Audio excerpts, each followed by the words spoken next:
Hi guys, ये है मेरी GT650। इसे मैंने मार्च 2025 में लिया था और आज मैं इसका एक आपको छोटा सा रिव्यू देना चाहता हूँ। इस बाइक को अराउंड 2700 किलोमीटर्स पूरे हो चुके हैं और मैंने सोचा एक रिव्यू बनता है आप सभी के लिए।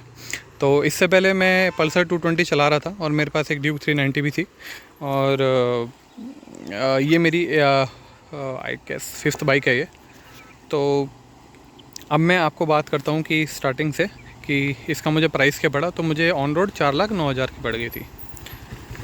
उसके बाद मैंने इसमें ज़्यादा एक्सेसरीज़ ऐसी कुछ खास नहीं लगवाई हैं। एक मैंने अपने शौक़ के लिए एक एग्जॉस्ट लगाया है, तो ये है गुड सेवक का एग्जॉस्ट, आप देख सकते हैं। और फिर आपने देखा होगा कि ये एम टेक्निक्स के मैंने इसमें फुटरेस्ट एक्सटेंडर लगाए हैं मैंने। इसके बाद मैंने कंपनी से ही इसका सम्प कार्ड आता है, आप देख रहे हैं सम कार्ड, इंजन गार्ड, मुझे एग्जैक्टली भूल गया मैं इसका नाम क्या है। आई और फिर मैंने कंपनी से ही लेग गार्ड इसके डलवाए थे मैंने। रेडिएटर में मैंने कुछ भी नहीं डलवाया है, मुझे बिना उसके ही ठीक लग रहा था रेडिएटर। और ये मैंने ग्रैंड पिट स्टॉप के मैंने ये माउंट लगवाए हैं ऑक्सिलरी लाइट के लिए, मे बी इन फ्यूचर में लगवाऊँ मैं। और इसके बाद मैंने बोबो कंपनी का मैंने मोबाइल होल्डर लगाया है। ये भी ठीक है, कोई प्रॉब्लम नहीं दे रहा है। मैं अराउंड 140 तक मैंने चलाई है और कुछ कभी ऐसा नहीं हुआ है कि इनफैक्ट काफ़ी अच्छे गड्ढे भी आए हैं रोड पे, तो कभी ऐसा नहीं हुआ है कि बाइक आउट ऑफ कंट्रोल गई है या ये मोबाइल होल्डर हिला है, इसने मोबाइल को बचा के रखा है। बात करते हैं बाइक के लिए, तो हाँ मैं 100% सेटिस्फाइड हूँ बाइक से। और पहले आपको कुछ मैं पॉजिटिव्स गिना देता हूँ बाइक के लिए। सबसे पहली पॉजिटिव तो यही है कि जब भी आप इसे चलाते हो तो रोड पे आपको लोग देखेंगे। एग्जॉस्ट नहीं भी था मेरे पे, एग्जॉस्ट के बजाय भी, क्योंकि इसकी जो शाइन पड़ती है ना, मेन इस बाइक का खासकर इस वाले मॉडल का प्लस पॉइंट ये है कि ये बहुत अच्छे से ना अट्रैक्ट करती है लोगों को। तो शाइन की वजह से लोग देखते हैं इसे और आपको अटेंशन मिलता है। अभी आप एग्जॉस्ट भी देखेंगे तो उसकी भी आवाज़ अच्छी आती है, तो लोग देखते हैं। मैंने इससे पहले एक वीडियो बनाई है एग्जॉस्ट के लिए, अगर आपको देखना तो आप उस वीडियो को देख सकते हैं, खास इसी का ही रिव्यू है। मुझे इससे अराउंड हाईवे पे 27 किलोमीटर्स पर 28 किलोमीटर्स पर लीटर का माइलेज मिलता है। अभी एग्जॉस्ट के बाद थोड़ा कम हो गया और सिटी में मुझे अराउंड 15-16 का माइलेज मिलता है। देखा जाए इसका दूसरा पॉजिटिव, इसका जो आप इसे पोस्चर है, आप जो बैठ के इसे चलाते हो उसका बहुत अच्छा पोस्चर लगता है आपको। मतलब किसी को बेकार लगता होगा, बट मेरी हाइट अराउंड 5'10" है और मुझे ठीक लगता है पोस्चर इसका चलाते हुए। मुझे कोई ऐसी प्रॉब्लम नहीं आती कि हाँ कमर में दर्द हो रहा है। कभी कभी रिस्ट में दर्द करता है, बट फिर वो डिपेंड करता है आप क्या पोजीशन रख के चलाते हैं। अगर आप ज़्यादा फॉरवर्डेड बैंड होंगे तो आपके रिस्ट में पेन ज़रूर होगा। इसके थर्ड पॉजिटिव की बात करते हैं। आपको ऑफ कोर्स जिस हिसाब से ये चमकती है, लोगों को अटेंशन करती है, तो लोग आपसे पूछते भी हैं कि आज भी पूछते हैं मेरे से लाइक कौन सी बाइक है और क्या है क्या नहीं। मेरा भी थोड़ा लोगों से बात करने का थोड़ा वो रहता है, तो मैं बताता हूँ कि हाँ भाई ये बाइक है, ऐसी है और ऐसी नहीं है। फोर्थ इसका पॉजिटिव बात करते हैं। मुझे सोचना पड़ रहा है एक्चुअली। मुझे फोर्थ पॉजिटिव यही है कि यार बाइक अच्छी है, मतलब टॉप स्पीड भी अच्छे से गेन कर लेती है। और हाँ, सबसे बड़ा पॉइंट तो इसका फोर्थ पॉइंट यही है कि इसका इंजन बहुत स्मूथ है, बहुत लाइक टेंशन फ्री इंजन है। कुछ ऐसा नहीं है कि बहुत हाई कंप्रेशन रेशो की तरह ड्यूक 390 की तरह है, जिसे आप पूरा टाइम 7-8 हज़ार RPM पर रखो तभी आपको लगता है बाइक चला रहे हो, नहीं तो नहीं चला रहे हो। ये अराउंड 2-3 हज़ार RPM पे भी आपको बहुत अच्छा फील कराता है। ऐसा लगता है कि हाँ इंजन के पास इनफ टॉर्क है चलने के लिए, और आपको हमेशा कंपेल नहीं करता कि हाँ भाई पूरी तेज़ मुझे भगाते रहो। अच्छी बात है, मुझे अच्छा लगता है ये। अगर आपको ऐसी बाइक लगती है जिसे आप पूरा टाइम रेफ करके रखें तो वो आपको ठीक नहीं लगने वाला। वो आपको मतलब लॉन्ग टर्म के लिए आपको थोड़ा सा वो थकाएगा और मे बी आपको शायद छपरी भी बनाए। I can't comment on that.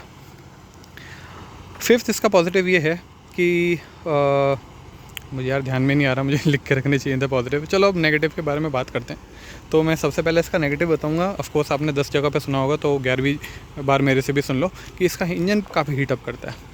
जब भी आप इसे बाइक चलाओगे, इसे कहीं लेके जाओगे, खासकर ट्रैफिक में, आपको इंजन की हीट का पता चलेगा। और अगर आपने स्लीपर्स डाली हुई हैं, चप्पल डाली हुई हैं, तो भैया आप बहुत दिक्कत होगी आपको बाइक चलाने में। तो हाईवे पे नहीं पता चलता इसका कुछ, बट सिटी ट्रैफिक में आपको नहीं अच्छा लगेगा चलाते हुए, क्योंकि इसका पोस्चर भी थोड़ा सा बेंडेड है आगे की तरफ और इंजन की हीट भी थोड़ी ऐसी है, तो थोड़ा सा दिक्कत होगी। दूसरा नेगेटिव ये है कि ऑल्दो मैंने इसमें एक और चीज़ एसेसरीज डलवा रखी है, आपको दिख रहा होगा, मैंने एक ये टूरिंग सीट डलवा रखी है। अगर आपके साथ पिलियन है तो भाई फिर थोड़ा संभल के चलाना बाइक को, क्योंकि ये बाइक है ना एक्चुअली पिलियन के लिए इतनी भी ज़्यादा बढ़िया नहीं है। हो सकता है मैं आगे जाके मॉडिफिकेशन करवाऊँ पिलियन को बिठाने के लिए ठीक से, मे बी, मुझे नहीं पता करवाऊँगा नहीं करवाऊँगा। बट दिक्कत ये है कि आप जब फॉरवर्डेड बैंड होते हो ना, और आप खासकर लीन पे हो या मतलब आप पहाड़ से नीचे उतर रहे हो, तो आपके ना रिस्ट पे तब प्रेशर आता है जब आपके पीछे कोई पिलियन बैठा है। आपको बहुत अनकंफर्टेबल लगेगा और हो सकता है आप इतने ज़्यादा टायर्ड हो जाओ कि आपको बाइक चलाने का मन ना करे। आप सोचो यार थोड़ी देर खड़ा कर देते हैं, तो वो आपके ना कि आप कितने किलोमीटर एक बार में बाइक चला पाते हो उसके आपको ये थोड़ी सी प्रॉब्लम देगा अगर आप पिलियन के साथ हो। अगला नेगेटिव है कि इसका फ्यूल मीटर, ये कभी कभी ठीक रीडिंग देता है, कभी भी ठीक रीडिंग नहीं देता। बट मैंने मोस्टली देखा है कि अगर आप थोड़ा सा ऐसे देर चलाओ, मान लो स्टार्ट किया, तो अभी आपको जैसे दिख रहे होंगे 5 डंडे दिखा रहा है ये, 5-6 एग्जैक्टली कितने, 6 डंडे। अभी मैं चलाऊंगा तो 4 हो जाएंगे। तो आई एम नॉट श्योर कि ये साइड में लीन करता हूँ तो इसका रीडिंग गलत होती है और चलाता हूँ ठीक होती है। बट जब भी इसे मैं थोड़ी देर चलाता हूँ इसमें रीडिंग करेक्ट आ जाती है। तो ये थोड़ी प्रॉब्लम देगा ऑफकोर्स जब मैं लॉन्ग राइड पे जाऊँगा अभी अच्छी खासी, तो उस समय मुझे पक्का पता है प्रॉब्लम देगा। सबसे बड़ी प्रॉब्लम ये है कि इस मॉडल के साथ मेरा पहले मन कर रहा था कि मैं मैट कलर में जो GT आती हैं जिसमें अलॉय व्हील्स लगे हैं उसमें जाऊँ मैं, बट उसमें लुकिंग नहीं आती। तो फिर मैं इस वाले कलर के साथ गया। अब इसमें लुकिंग तो काफ़ी आती है, बट अभी भगवान की दया से मैंने कोई है ना पंचर फेस नहीं किया है। और मैं डर लगता है यार कभी पंचर हुए तो मैं क्या करूँगा मुझे नहीं पता।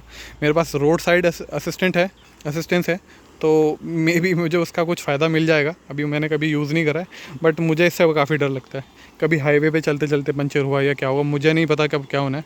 तो आई होप मैं इसे एलॉय में करवाऊँगा मैं, या मुझे कोई और जुगाड़ मिलेगा तो मैं करवाऊँगा, क्योंकि एलॉय भी सस्ते नहीं आते हैं। अराउंड 17-18 हज़ार के एलॉय पड़ेंगे। और फिर एक प्रॉब्लम ये भी है कि इसका ना लुक थोड़ा कम हो जाएगा।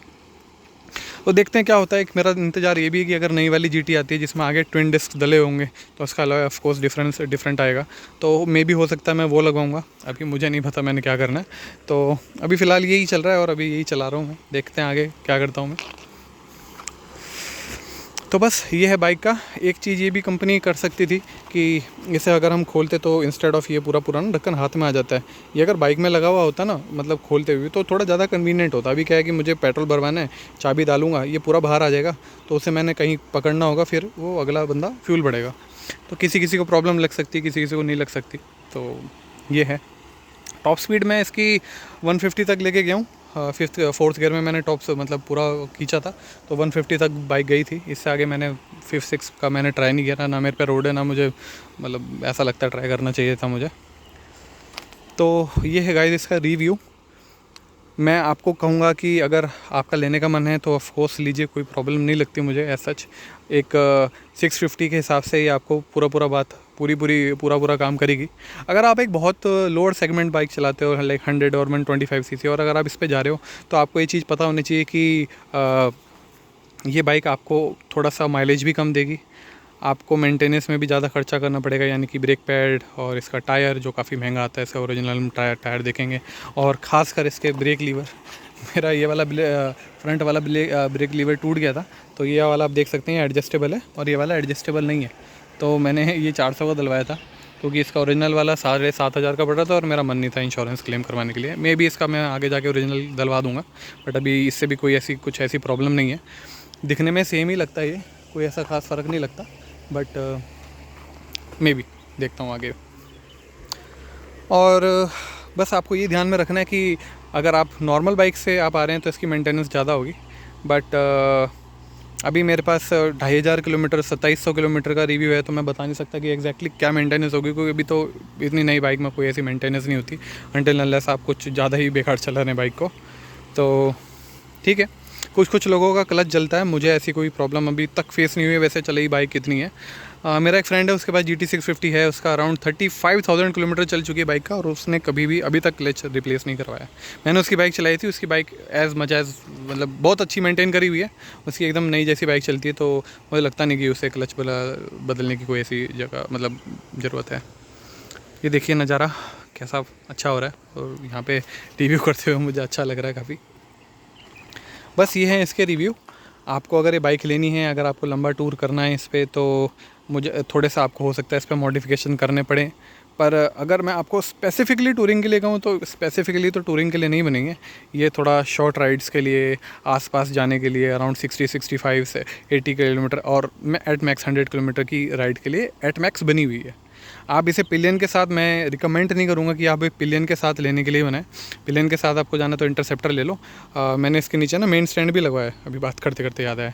इंटरसेप्टर में आपको लगा हुआ मिलता है, इंटरसेप्टर में आपको टैंक भी थोड़ा बड़ा मिलता है, आपको इंटरसेप्टर में थोड़ा पोस्चर भी स्ट्रेट मिलता है। तो अगर आपका प्रायोरिटी है कि आप पिलियन के साथ चलाना चाहते हैं तो मेरे हिसाब से पिलियन ले लो, उसमें भी क्रोम कलर आता है, काफ़ी अच्छा लगता है वो भी। बट अगर आपकी प्रायोरिटी है कि मुझे थोड़ा सा अच्छी लुकिंग के लिए अच्छी लुकिंग में बाइक चाहिए और आपको मन करता है कि जब भी मैं बाइक को भगाऊँ तो थोड़ा टक करके भगाऊँ और आपको बाइक चलाने में थोड़ा एक स्पोर्टी फील आना चाहिए, तो ऑफकोर्स GT ले लीजिए आप, अच्छी बाइक है। और बस यही है इसका रिव्यू। अभी तक मेरे पास यही था इसका बोलने के लिए। फ़र्स्ट मेरी सर्विस अराउंड याद नहीं आ रहा है, शायद मैं स्क्रीन पर डाल दूँगा। मेरी फ़र्स्ट और सेकंड सर्विस हो चुकी है। फ़र्स्ट मैंने 500 किलोमीटर्स में करवाई थी और सेकंड मैंने अभी करवाई है। बाइक एक्चुअली ज़्यादा चली नहीं क्योंकि मैं वर्क फ्रॉम होम करता हूँ और मेरे सिटी में ट्रैफिक भी ज़्यादा है। आप लोगों को पता होगा देहरादून में कितना ट्रैफिक है, तो यू नो बेटर। तो ये ज़्यादातर अभी तक ट्रैफिक में ही चली है, ये हाईवेज़ वगैरह पे थोड़ा कम चलेगी। तो देखता हूँ मैं, कोई लंबी राइड बनेगी तो मैं उसके रिकॉर्ड करूँगा, यूट्यूब पे डालूँगा मैं और आपको बताऊँगा कि कैसा इसका लंबी कोई 500-1000 किलोमीटर्स की राइड पे इसका क्या परफॉर्मेंस आता है इस बाइक का। तो ठीक है गाइज़, अगर आपको कोई भी प्रॉब्लम हो, कोई भी सजेशन हो या कोई भी क्वेश्चन हो, आप प्लीज़ मुझे कमेंट पे लिख दीजिएगा, मैं उसका आंसर करने की पूरी कोशिश करूँगा। और अगर आपको लगता है कि मैंने कोई चीज़ नहीं बताई है इस पर, तो आप मुझे बता देना कि कोई चीज़ मिस हो गई या नहीं हुई है। तो हाँ, ये है बाइक का रिव्यू। अगर आपको कोई डाउट्स हो तो प्लीज़ कमेंट में आप पूछिएगा, मैं ज़रूर इसका आंसर करने की कोशिश करूँगा। थैंक यू, मिलते हैं आपसे, बाय।